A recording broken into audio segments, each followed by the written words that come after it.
Abimélec parvint jusqu'à la tour. Il l'attaqua et s'approcha de la porte pour y mettre le feu. Alors une femme lança sur la tête d'Abimélec un morceau de meule de moulin et lui brisa le crâne. Aussitôt il appela le jeune homme qui portait ses armes et lui dit, « Tire ton épée et donne-moi la mort, de peur qu'on ne dise de moi, c'est une femme qui l'a tué. » Le jeune homme le perça et il mourut. Quand les hommes d'Israël virent qu'Abimélec était mort, ils s'en allèrent chacun chez soi.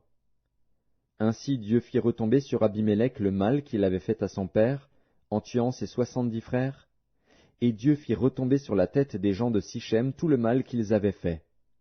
Ainsi s'accomplit sur eux la malédiction de Jotham, fils de Jérubbaal.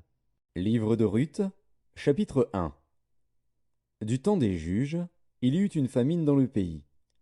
Un homme de Bethléem de Juda partit, avec sa femme et ses 2 fils, pour faire un séjour dans le pays de Moab. Le nom de cet homme était Élimélec, celui de sa femme Naomi, et ses 2 fils s'appelaient Maclon et Kiljon. Ils étaient Éphratiens, de Bethléem de Juda. Arrivés au pays de Moab, ils y fixèrent leur demeure. Élimélec, mari de Naomi, mourut, et elle resta avec ses 2 fils. Ils prirent des femmes moabites, dont l'une se nommait Orpa, et l'autre Ruth, et ils habitèrent là environ 10 ans.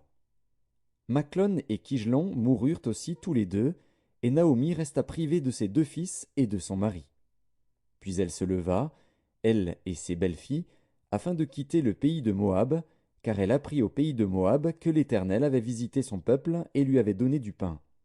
Elle sortit du lieu qu'elle habitait, accompagnée de ses 2 belles-filles, et elle se mit en route pour retourner dans le pays de Juda.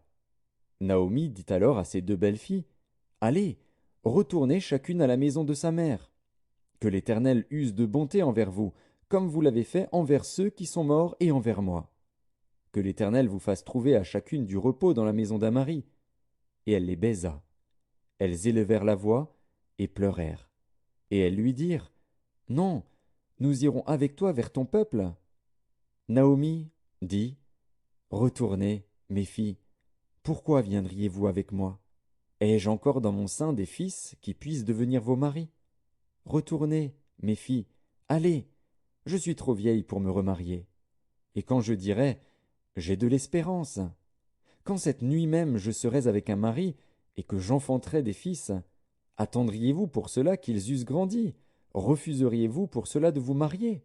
Non, mes filles, car à cause de vous je suis dans une grande affliction de ce que la main de l'Éternel s'est étendue contre moi. » Et elles élevèrent la voix et pleurèrent encore. Orpa baisa sa belle-mère, mais Ruth s'attacha à elle. Naomi dit à Ruth, « Voici, ta belle-sœur est retournée vers son peuple et vers ses dieux. Retourne